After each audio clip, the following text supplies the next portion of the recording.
Okay, Vegas, are you ready for this? Okay, thanks for the enthusiasm. Don't worry, we'll get there. All right, so my job is to talk about the future of wellness. What is the future of wellness? Everybody I ask does this. I got no idea. Because what we face is a changing environment in the world of wellness. Have you heard any negative news about the effectiveness of wellness programs in the workplace? Raise your hand if you've heard negative news on the ROI of wellness. Okay, see, that's what I thought. We're gonna talk about that and how we can go to a better model, a full value model, a full value ROI model in wellness. And what that's gonna take to really to be fiduciarily responsible.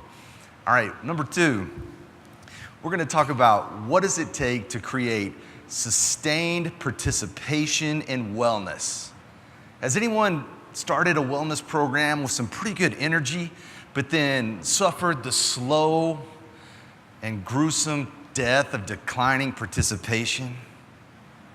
Yeah, you don't have to go, yeah, I did that. Because many of you have. So I think that's a tragedy because I'm a believer in wellness. But I'm gonna also tell you, I am a research guy. I'm a randomized, double-blind, placebo-controlled kind of guy. That's funnier in a more research-oriented crowd. I love research. I love data. I love statistical analysis. I really come from that world. I love research so much, I've had inappropriate thoughts about research.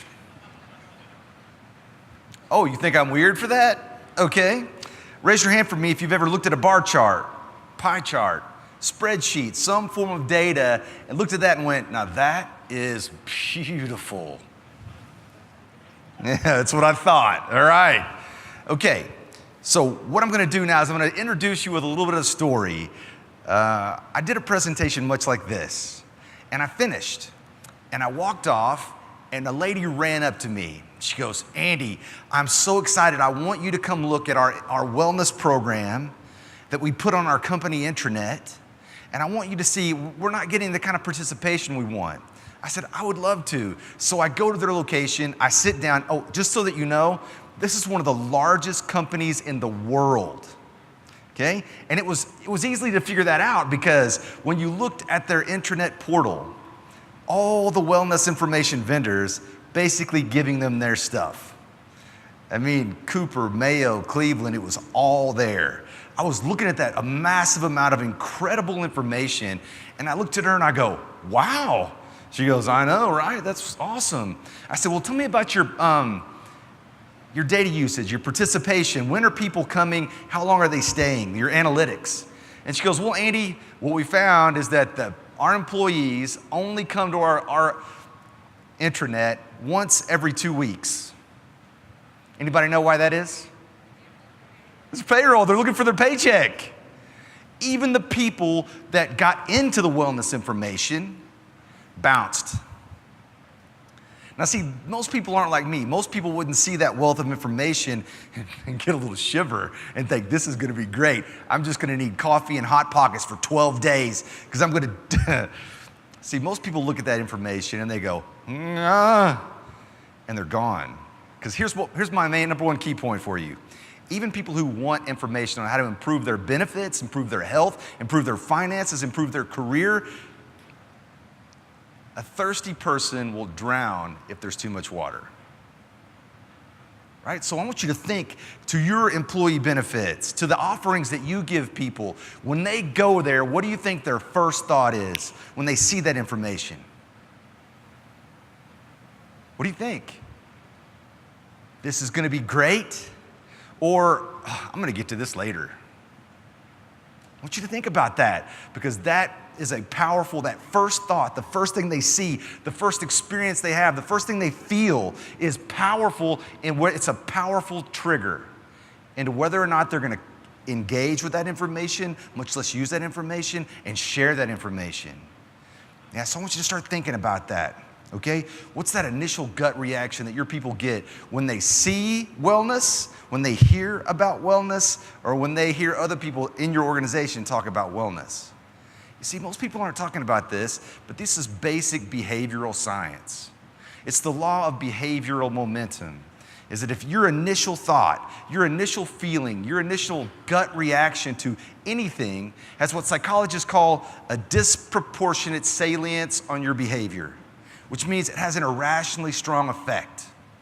Okay, so when I was looking at the amount of information, I said, I've got some ideas on why this isn't working. It's all awesome, but there's no real direction in it, right? There's no real personalization in it. And see, those are my next two key points for you. If you want people to participate, to have sustained connection with the offerings that you give people, there's got to be direction and personalization. Direction beats information 7 days a week. Every time.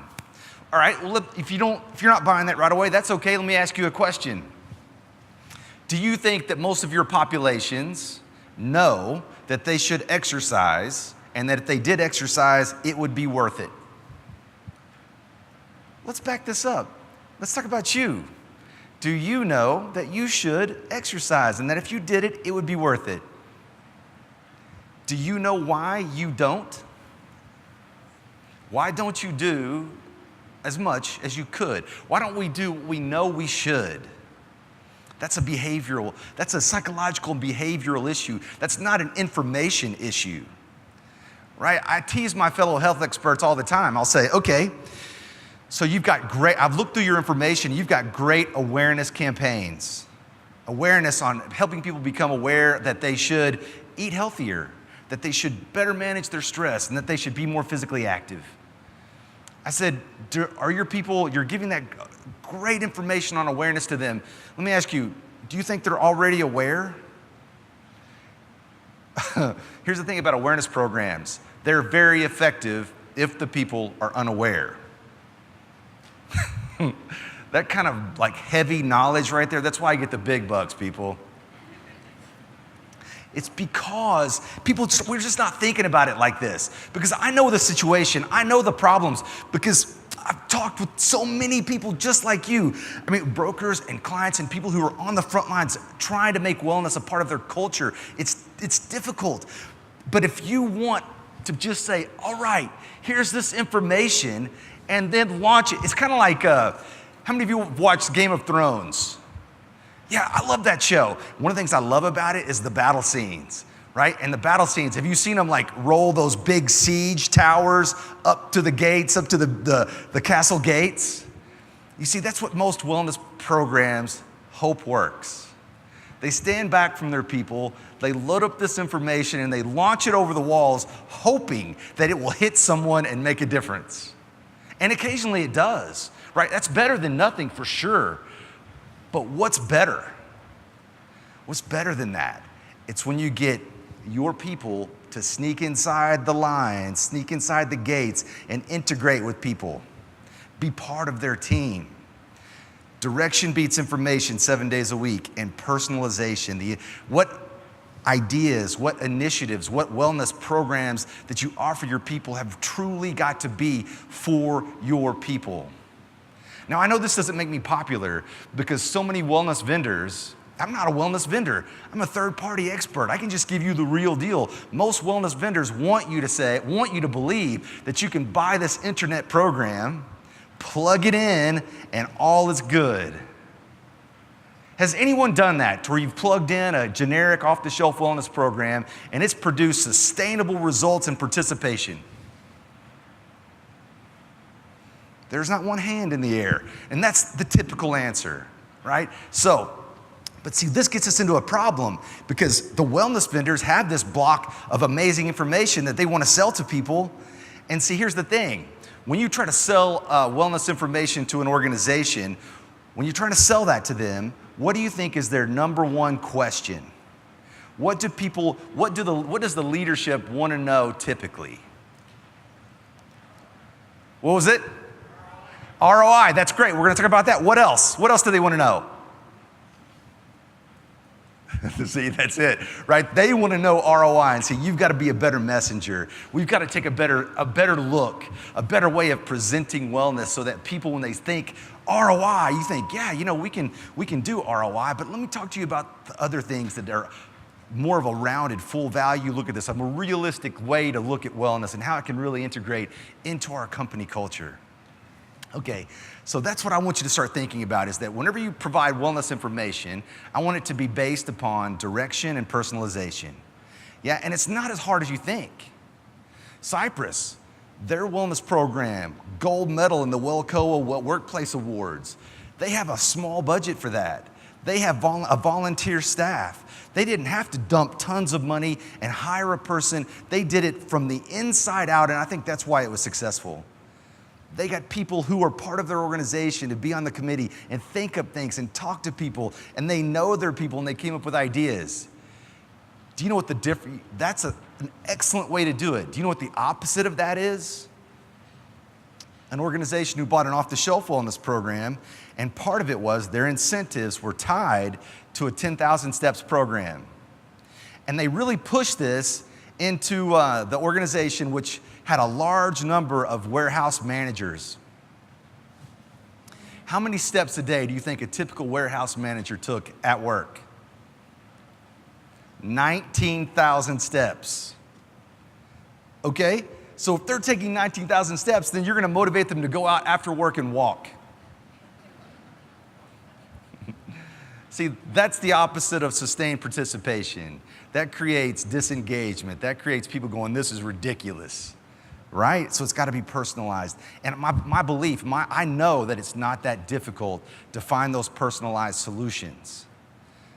And it's actually can be relatively, almost very inexpensive if you can get someone to study the way that people work and live in that role or in your organization. Do you think you should give the same program to someone who works in admin or versus someone who works in the warehouse? Some of them, yes, but not all of them. They've got to have that personalization. Now, I'm going to tell you a little story about why I believe this is so critical. After a presentation like this, 4 people lined up for questions. I love that part. The 4th person asked the question, the 4th person left. I thought I was finished. And I grabbed my things, I turned around, and a woman is standing right there.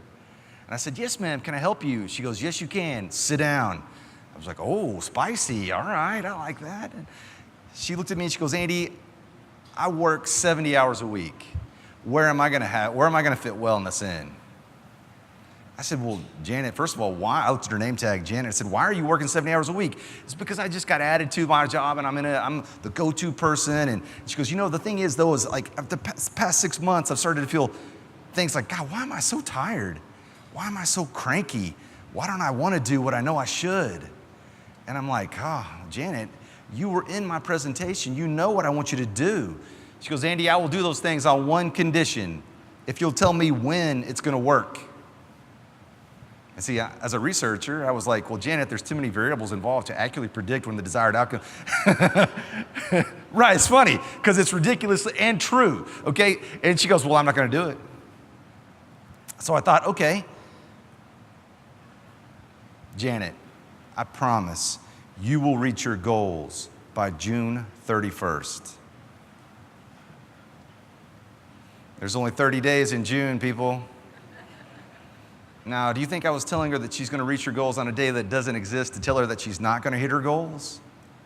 No, it was a pattern interrupt. I want to change your mindset. I want her to stop thinking about the outcomes that may or may not happen and focus on what she really has control over, her daily thoughts, her daily actions. And then I said, well, Janet, I can help you a little bit more specifically if you tell me what your day is like. Now, see, this is where I want you to start thinking about. In marketing, they build what are called marketing personas. Right? So if you're going to try to sell to a certain subsection of people, the smart marketers will spend time interviewing people, studying those people so that they can get an idea, a picture, a snapshot of what that person, their daily life is like, their wants and their needs. Yeah, so I want you to do a wellness persona snapshot for your people. And it's not that difficult. You just have to ask them what their day is like. And that's what I did for Janet. And so Janet goes, all right, June 31st, Andy. Okay, I'll do it. So first thing in the morning, typical work day for Janet is, snooze. I took a shower yesterday. Okay, snooze. Now, see, here's the thing. Janet doesn't know that the snooze button is secretly plotting to destroy her. If you look at the research on snooze button is actually one of the most effective ways to torture someone, to mentally and physically break them. Right? It is. It's better than waterboarding, bamboo under the fingernails, or electrical shocks to the groin. I mean, we're in Vegas, so I'm going to keep that. So here's the thing. I was like, okay, that's number one, that's terrible, because remember, behavioral momentum, the first thing you do, the first thing you think has a disproportionate salience on your behavior. It sets the tone. And then I said, okay, then what happens? She goes, well, then I get up and I'm 15 minutes behind schedule. And then it's rush, rush, rush, and it's go. And I said, do you have time to sit down and eat breakfast? Okay, what about exercise? Okay, well, what are you like with your family? Okay, now think about this. You not only need to figure out what the health behaviors of your people are, you need to figure out what their emotional barriers are, right? Emotional barriers, because emotional energy drives motivation or kills it, all right? And she goes, well, it's like rush, it's go. I mean, I'm like screaming at my kids. She's got 5 kids, by the way. She's like out the door. And see, here's the thing. Janet goes she leaves home, transitioning from chaos, and she gets in her car, she's rushing to work, and she schools into the parking lot, spraying gravel, caffeine in hand. The caffeine goes down. She becomes a productivity machine. I mean, emails done, to do, check, check, check, call, call, call, until about 9:15. And then she's like, bam! She hits this huge lull. She's like, what is wrong with me? See, here's the thing. She doesn't know that that's because she didn't eat a healthy breakfast. Right? And she's getting hungry, but she's thinking, God, she doesn't know that it's this momentum that's built. And then she goes, you know what I know what it is. I know why I feel tired. I'm hungry. Then she gets up and does what I call cubicle trick-or-treating. She lands in a break room. What's in your break rooms? See, because here's the thing. Janet knows she should not eat that. She knows she shouldn't grab those 2 bear claws and lodge them in her midsection right there.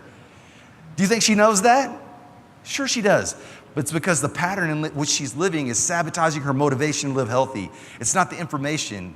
It's not the knowledge. It's their patterns. It's her daily way of life. And then Janet lodges 2 bear claws there, goes back to work. And after that, you get that kind of stuff. I mean, you're energized. You're pumped for 7 minutes. And then she's like, Mommy. Bam, she hits that next big lull. And then she's like, okay, now here's the thing. When you're at work and you feel a big energy lull, what comes to mind? What do you think the problem is? Now it varies, but sometimes when your energy lull goes down, especially your emotional, your mental, your physical, when all those go down, you start thinking things like, what's wrong with me? Right? That's another powerful negative trigger. And so then Janet, after that, it's 10:50. It's 10 minutes before lunch. She looks at her to-do list. It's not done enough. She goes to lunch. She sits there at lunch. Now, do you think this energy that's been built through the patterns of her day, land with her at lunch? She flips open the menu right there, guiltless chicken breast salad. Right there, cheeseburger. What do you think her choice is going to be? She does the cheeseburger on the way back from lunch. It's like, she gets back from lunch and she's like, I'm so tired. And, I just want to stop for a second and say that this is what's happening, right? And then she gets back from lunch and then she knows the tasks that she should tackle, but she doesn't tackle them because her patterns are off. She's got the ability, she's got the heart, she's got the intellect. But if she was in a workplace that helped her, that had healthy options that she could have at lunch, on those breaks, if her managers, if her leadership encouraged her to take those breaks, if you start thinking about the patterns in which people live, you can start really coming up with really unique solutions to the big problems that we face. Yeah? All right, I want everybody to take a huge, big, deep breath in and hold it.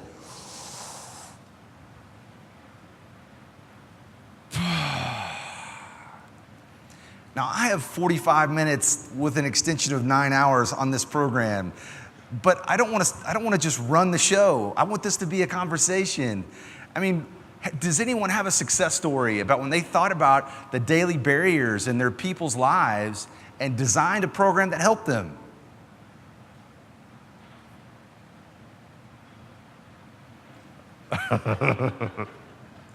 Yeah, so that's another common reaction, and I bet there are some examples out there. But I just want you to start thinking about that, because if you want your wellness, if you want to be in the future of wellness, it's going to be those solutions. Direction-based. Show me what to do, don't tell me I should do it, and give me specific ideas that actually can fit within my life.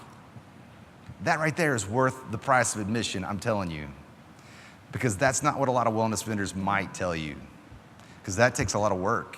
That takes a lot of digging in. And you can help them by helping them get those wellness personas in your workplace. Yeah? All right. Future of wellness, topic number 1, direction and personalization has got to be part of your wellness implementation. You ready for number 2? Man, this enthusiasm is killing me. Thank you. I got one. Woohoo! That's good. That's better. All right. Number 2, let's talk about ROI. Okay. ROI is, I want to take a step back before we get to ROI, because we can get there even better if we do this first.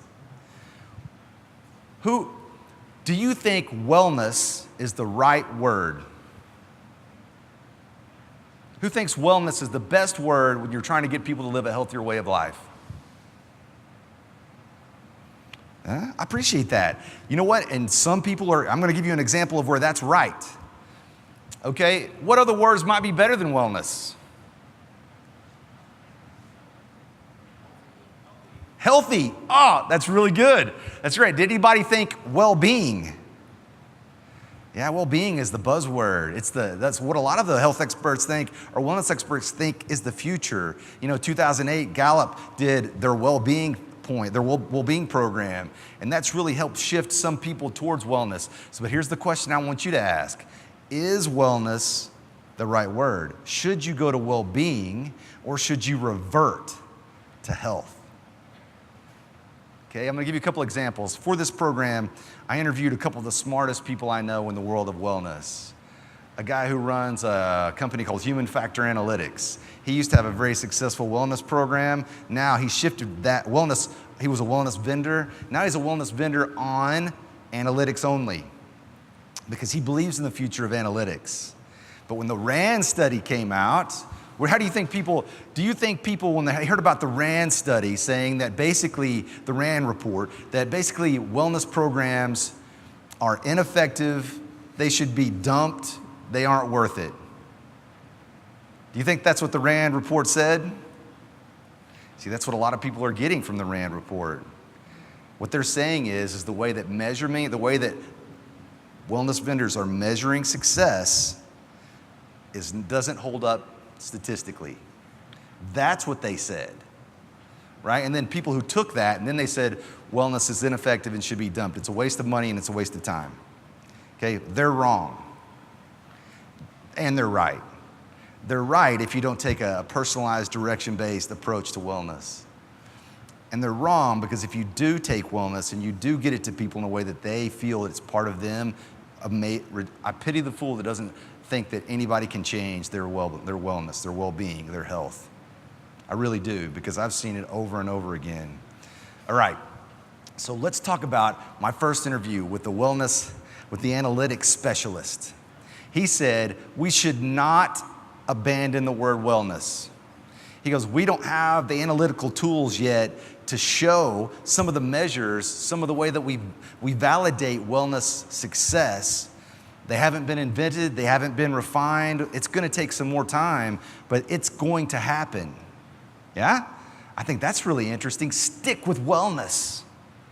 And then I talked to one of the smartest guys I know in wellness, Dr. Joe Lutzinger, and Health Improvement Solutions is his company. And I said, what do you think the future of wellness is? He goes, Andy, the future of wellness is well-being. And I said, okay, so we're having a debate now. putting those guys against each other? Should we stick to wellness and hold on until it becomes where we can prove with a more reliable measures on the effectiveness of it? Or should we try to jump to well-being?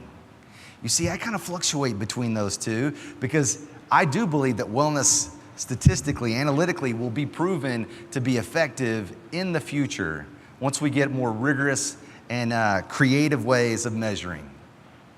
And when I say creative ways of measuring, I'm not talking about what some of the wellness vendors were doing that got pinged by the Rand report, right? They were doing a little fake news.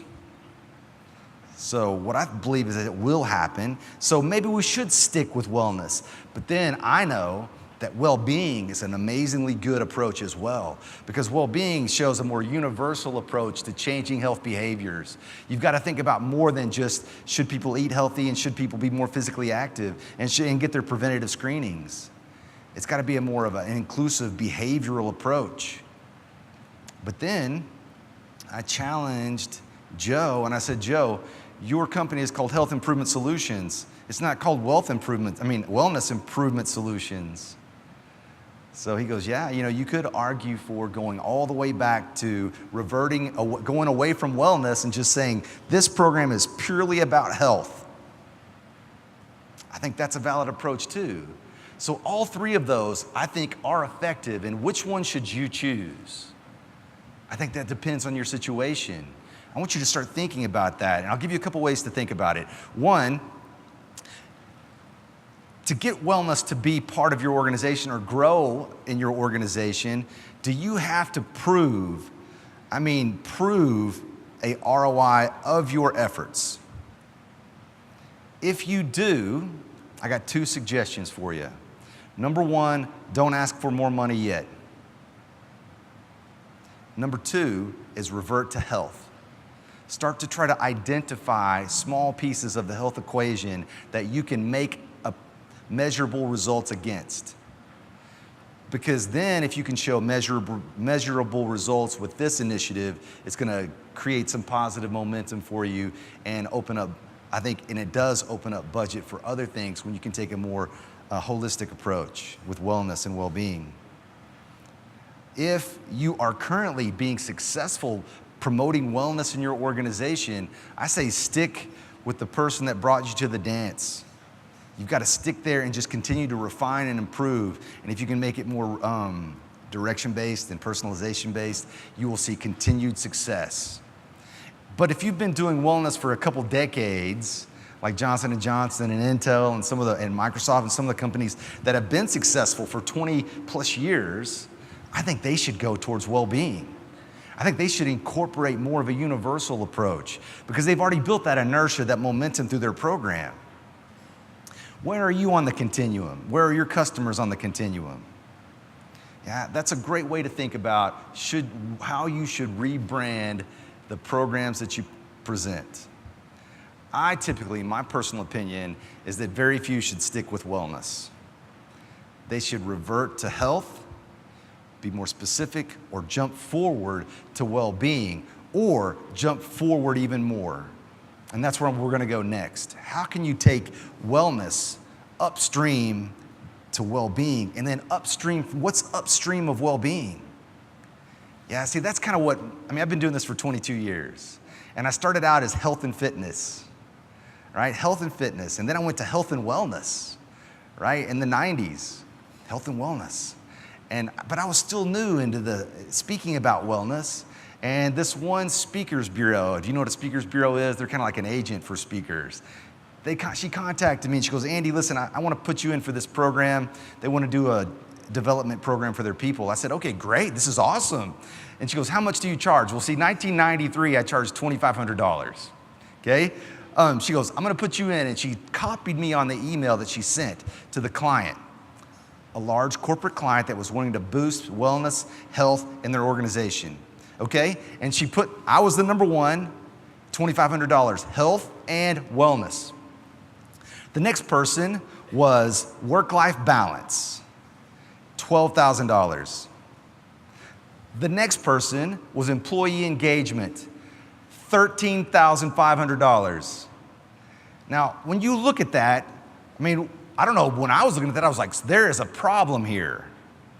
And it's a perception problem, right? Because I watch those two speakers. I know what they speak about. They speak about very similar things. It was a perception issue. I did a presentation, I would bet 7 months ago. It was on how to thrive in a high demand workplace. And part of that is obviously wellness, right? So then I bring up wellness, and the minute I start to say, now let's talk about some of the wellness behaviors that you can, this woman goes, oh, in front of 350 people. She tilts her head back and groans, and everybody heard it. Do you think we've reached the point of wellness saturation? I do. Because so many times we've pushed wellness into the workplace before it was really ready. And people get wellness information now from every direction. How can we make your wellness program not suffer a perception problem? I'll give you an example, a case study. One of my biggest favorite clients is a high-tech company. I've spoken for them like 24 times in the past 3 years. And the reason why is because they are dumping tons of money into their Great Place to Work program. Great Place to Work. Why they're doing that? For two reasons. One is that their employee evaluations, work-life balance, happiness, engagement at work was down. They're thinking, man, I guess we just need to make this a better place to work. How about making it a great place to work? And they're like, yeah, all right. So they start trying to think of things that would work. The second reason is they wanted to be on the best places to work list, right? Because that's a great recruiting tool. So then they were off the list. And the 4 years that I've worked with them, I'm not saying it was me, the 4 years they went from off the list, 97, 77, 44 on that list. And do you know how they grew on that list so rapidly? Very simple. The first thing they did, and what their employees love, is they have free fruit. Free fruit. So anytime their people are bored, tired, frustrated, hungry, they can walk into a break area and get free fruit. The second thing they did is they included social connection. They tried to and garner social connection with their people. Now, for instance, what they would do is they would rent out a section of like a professional hockey game or professional basketball game for their employees. And they say, you can bring your family, but you have to wear a shirt, the organization. And man, it was awesome. They rent out a movie theater one night a month to where they would go out. They were saying, okay, we're not going to give you this gift. We're going to do something where you can create social connection. Yeah, with your people. So instead, mom and dad at work constantly being pulled away from family because of work responsibilities. Now they're saying, how can we emotionally help those people? And they hire this, they buy out this movie theater. Everybody goes, they bring their kids who's going to do something anyway. They get to see coworkers with kids. They get food. It's awesome. Okay, and the next thing they do is they're always trying to have a little sort of an event in the cafeteria area. Like one time they sent me to Malaysia, and I walk into the building to do their fourth tactic, and what they did is they're doing education that they call Beyond the Cube, which means education that is not solely about work. How can we help you as a person? And so I was coming in to do a Beyond the Cube presentation, work-life balance, that kind of thing. And I walk in, it was like, oh, it stinks in here. It was terrible. And I said, what is that smell? He goes, I forgot. Today is one of our durian parties. You know what durian is? I don't know if I'm pronouncing it right. It's this big spiky fruit. And you crack it open and it smells like dirty teenager feet. But it's a delicacy, especially in Malaysia. They think they have the best, right? So I walk out into their little courtyard, break area, and there's big boxes of all this durian fruit and machetes. Now, I don't know how they haven't got a machete past HR, but there are machetes out there, and there's all these people standing around talking, eating fruit. Now, these ideas were not in their wellness program. Do you think they should be in their wellness program? 100%. Do you think you could get people to eat more fruit if you went at it from this approach? Like, how can we make this a great place to work versus you know what, you're overweight, you're costing us a lot of money, and you need to eat more fruit. Now you think that's absurd the way I say that, but that's how most wellness is communicated in the workplace. I swear it. If we had a longer time, I'd make you do a role play. One person is going to be the wellness advocate. The other person is going to be the mean CFO who's going to shut it down if at all possible. Yeah, and you're going to go back and forth. And what you'll find is that most people, wellness believers, communicate wellness like this. They say, here's the problem. We have escalating healthcare costs. It's unsustainable. 70% of those costs are based upon you're overweight, you're unhealthy, you smoke, right? And so that's why we need a wellness program. Accurate, not motivating. That's how most people do it. That's our typical response, problem solution. I want you to think deeper. How can you go, what's better than problem solution? It's starting with meaning, with context. So I want you to think about how can you make wellness, that's what I think, if you go from health, wellness, well-being, great place to work. More deeply integrated with the culture of the organization, and it's tied to other metrics than healthcare data utilization, right? It's tied to employee engagement surveys. It's tied to retention of key personnel. Those, if you can connect wellness in and get them as part of a great place to work program, you're not only going to be able to prove a better ROI, you're going to have more support, you're going to be able to approach people without wellness, having to overcome wellness saturation. Does that make sense? Yeah, everybody take another big, deep breath in.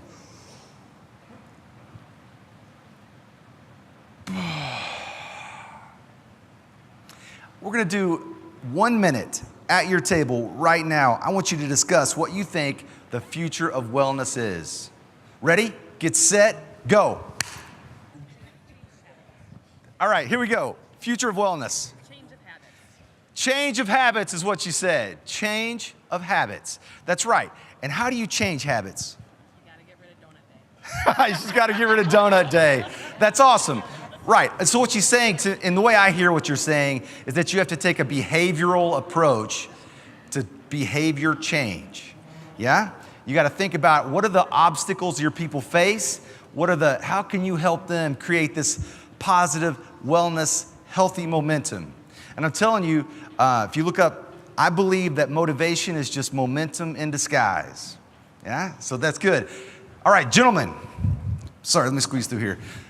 What's the future of wellness? Personal motivation. Personal motivation, absolutely. That's right. What I think you're saying is that you've got to find it within yourself, right? But is it easier or harder if you're in an environment that encourages those positive behavioral choices? It's so much easier, right? And I believe that any workplace culture can change. And how you change a workplace culture is one step at a time, right? And I was doing a presentation a couple days ago for a group, and they were like, so Andy, what you're saying is if you want to swallow an elephant, it's one bite at a time, right?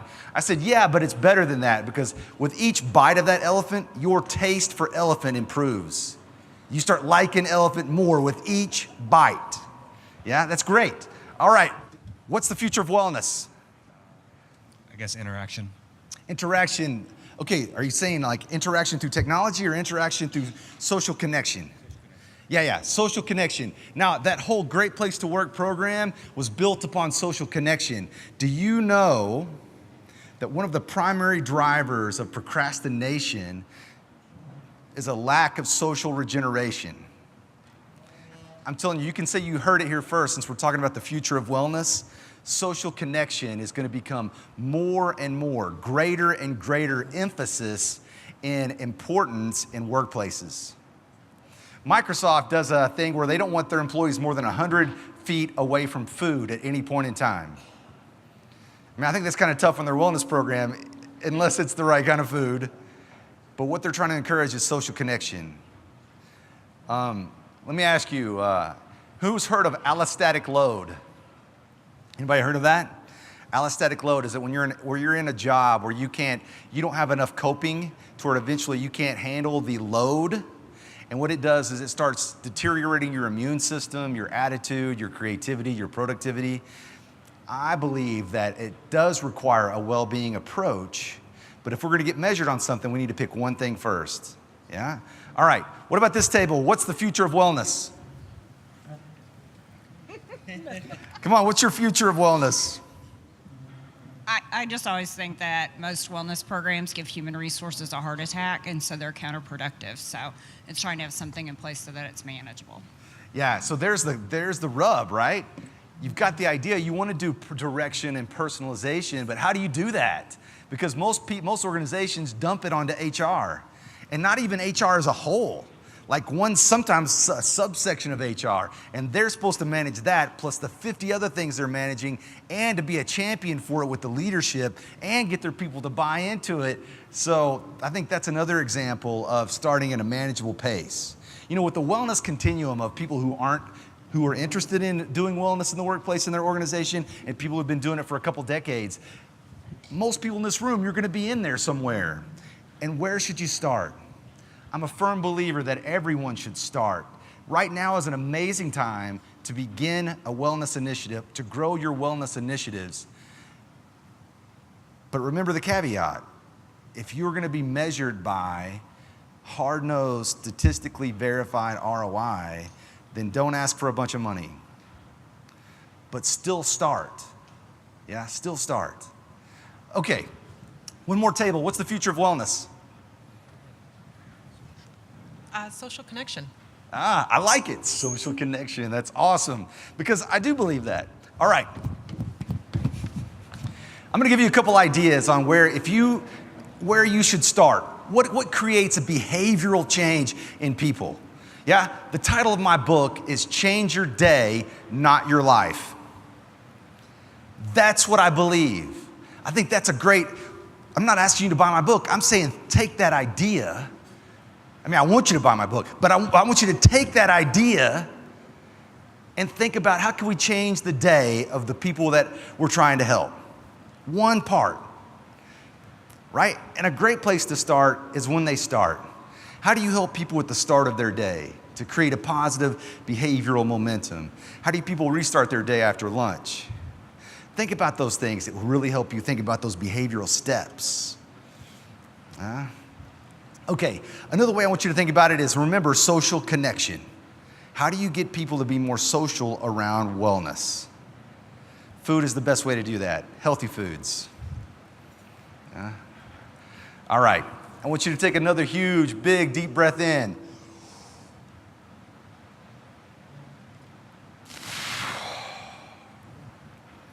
I've got 3 minutes left. I want to make sure that if there are any questions that you came in here wanting to know and we haven't picked up yet, ask it. Yes, sir. So his question is, am I a carrot or a stick guy? I've got a two-part answer to that question. Is number one, I believe that motivation is momentum in disguise, right? So whatever it takes, the carrot or the stick, to get people started, right? I'm a believer in incentives to get people started. Short-term incentives. I'm not a huge advocate of long-term incentives. Now, because we don't want it to be all about incentives. We want to develop that intrinsic motivation versus the external motivators, like carrot or the stick. And I think in some populations, it's going to be better with the carrot and some with the stick. Honestly, it really is. I believe, people respond to pain and people respond to pleasure. Yeah? So I think it depends on the organization. Yeah? Another question. What other question do you have? Over here. Oh, thanks. There we go. All right, so you talk a lot about social interaction, engagement. What do you find for success-wise of a committee of peers to be engaged with employees, and like I said, bringing together a wellness committee of peers to, I guess, reach those engagement levels? Okay, so his question, and the way I'm going to interpret it, is how do you get your wellness committee and people connected around this idea and the momentum to do stuff? Is that what you're saying? Okay, great. All right, what do you think is the number one energizer in any initiative? What do you think it is? The carrot, The stick, personal self-interest, success, seeing progress, making a difference.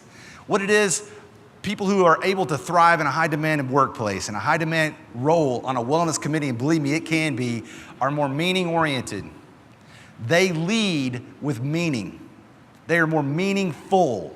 They make people feel more meaningful. They are more meaning oriented in their own way of thinking. So for instance, in a wellness committee, or when you're pitching wellness, whether it be to a board or the leadership or your people. Remember, I kind of bagged on the whole problem solution thing. We got this problem, wellness is the solution, we want you to do it.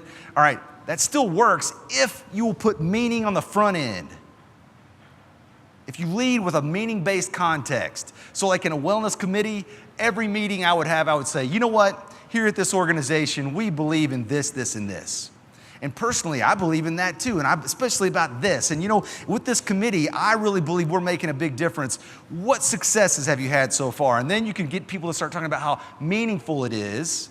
And if you want to motivate, the first step I want people to start taking, I want you to start taking if you're not doing this already. Do you know what the 8 most motivating words in wellness? If they can do it, I can too.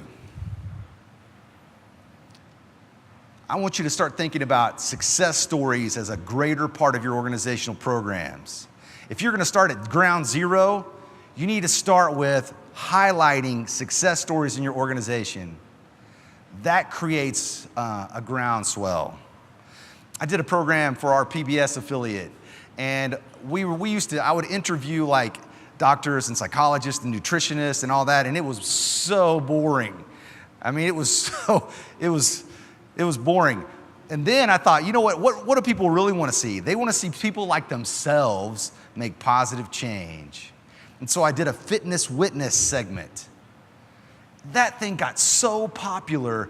At the end of the show, we had a fitness witness reunion show.